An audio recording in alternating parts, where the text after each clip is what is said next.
વીર ઈશાનું શ્રીમંત. આમ તો શ્રીમંતમાં ફક્ત સ્ત્રીઓના નામ હોય છે, સ્ત્રીઓને ઇન્વિટેશન હોય છે, પણ નવકાર પ્રોડક્શનની આ નવી ફિલ્મ આ રિવાજ ચેન્જ કરશે. આ મૂવીના ડાયરેક્ટર નીરજ જોશી, જેણે મલ્હાર ઠક્કર સાથે આ પહેલા પણ સરતો લાગુ, ગઝબ થઈ ગયો, સ્વાગતમ અને કેસ ઓન ડિલિવરી જેવી સારી મૂવીઓ કરી છે.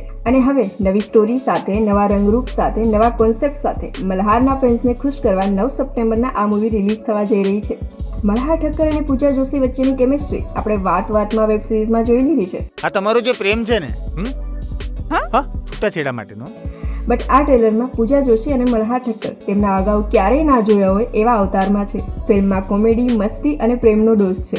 ટ્રેલરમાં દેખાય છે તેમ સ્ટોરી મલ્હાર અને પૂજા એટલે કે વીર અને ઈશાથી શરૂ થાય છે.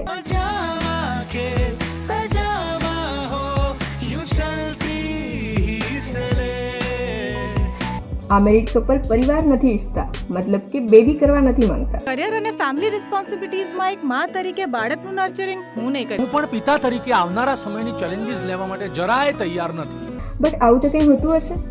ના, આવું હું નથી કહેતી, પણ લોકો તો કહેવાના છે. 1 વર્ષ થઈ ગયું અને હજી નો કિડ. અરે આ આજકાલની છોકરીઓના બહુ જ નખરા. છોકરીમાં જ કમી હશે. વીરને નપુંસક તરીકે લેબલ કરવામાં આવે છે અને ઈશાને ઉજ્જડ કહેવામાં આવે છે. ઘરમાં મહારાજને બોલાવે છે અને ખબર નહીં શું. જય દ્વારકાધીશ. આ પ્રસાદ ગ્રહણ કરો અને વંશ વેલો આગળ વધારો. અને આ સિચ્યુએશનને કંટ્રોલ કરવા બંને નકલી પ્રેગ્નન્સી હોવાનો દાવો કરે છે.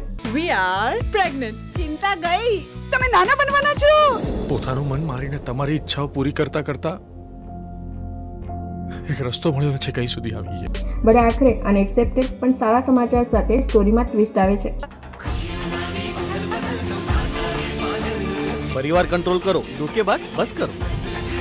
સારા પ્રોડક્શન અને કાસ્ટિંગ પર બનેલી આ ફિલ્મનું ટ્રેલર મને ઓકે લાગ્યું. હવે આ ટ્વિસ્ટ અને ટર્ન્સમાં રોમાન્સ, ઇમોશન અને પંચીસ ઓડિયન્સને કેવા લાગવાના છે? તમને શું લાગે છે? ફટાફટ કમેન્ટ કરીને જણાવો. અને આ વિડીયો ગમ્યો હોય તો વિડીયોને લાઈક, શેર જરૂરથી કરજો અને ચેનલને સબસ્ક્રાઇબ કરવાનું ના ભૂલતા, જેથી મારી નવી અપડેટ સૌથી પહેલા તમને મળે.